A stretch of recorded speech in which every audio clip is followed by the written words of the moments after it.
Hi everyone, this is Agnes from Sediment, and today we're going to talk about wine aroma and what you can tell just by smelling it.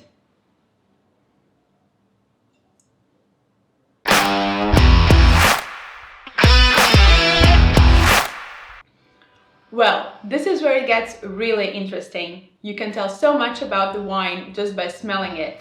Its origin, grape variety, age, and even winemaking techniques.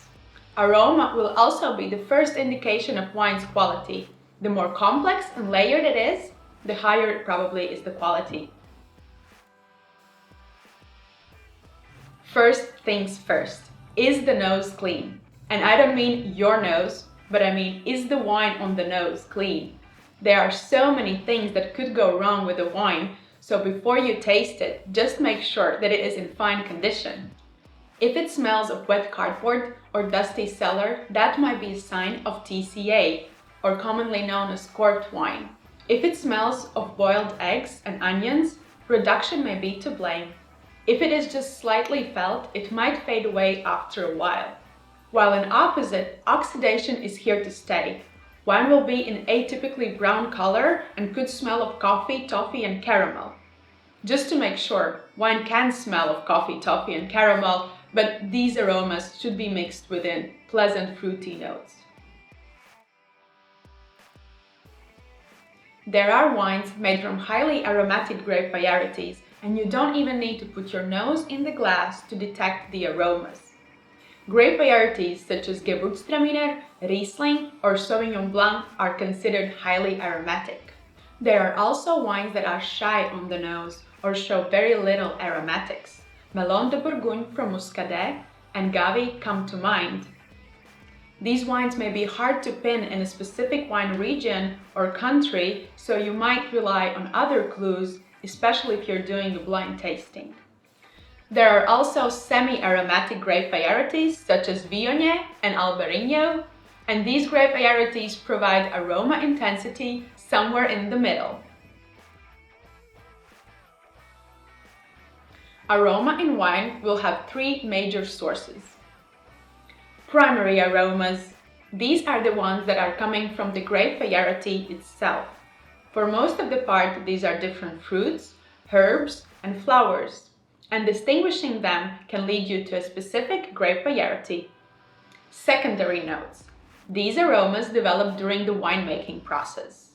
Aromas such as vanilla, sweet toast, baking spices could indicate the use of oak. Yeasty characters of freshly baked bread could be indication of prolonged aging on the lees. Champagne is one of the greatest examples of these wines, while butter and fresh cream could be indication of malolactic fermentation. It is a conversion of zesty malic acid into rounder lactic acid initiated by bacteria. Tertiary aromas. These notes come from aging of the wine. Their development could have happened in the winemaker's cellar or even in your fridge. High-quality wines with age can develop chocolate, coffee, toffee notes, even some forest floor and pleasant mushroom notes. Wine is considered complex if it has different layers of all these aromas and they complement each other.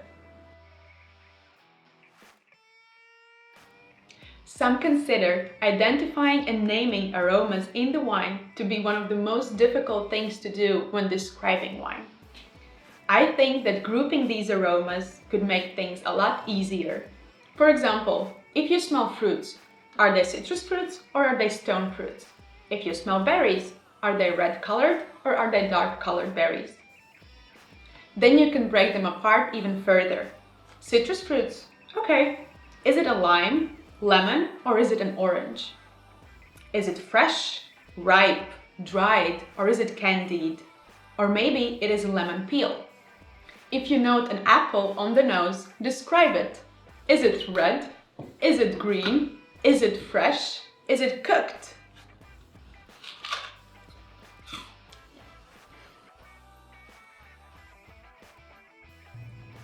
And now that you can describe aromas in the wine, you can make legit conclusions. Notes of blackcurrant could point to a Cabernet Sauvignon, while notes of blackcurrant leaves and gooseberries is often associated with Sauvignon Blanc. Abundant stone fruits on the nose could point to a grape varieties such as Viognier or Albarino, while violets combined with ripe dark fruits could point you to Malbec from Argentina. The condition of the fruit can correlate with the climate and growing conditions. If the fruit is fresh, sour, green, or even unripe, that could point to a cool climate or early harvest. Or maybe that is a story of a cool vintage. While ripe, dark, sweet fruit, blackberries, cooked and even dried fruit could point to warm, wine-growing regions, hot vintages, or delayed harvest. By tasting more wines, you will develop specific markers that will lead you to a grape variety, origin, or style. They might be unique and make sense only to you.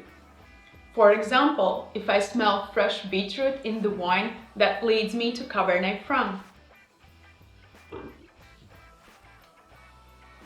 I hope you enjoyed this video. If you want to have the full picture of how to taste the wine, make sure to watch my other video on wine appearance.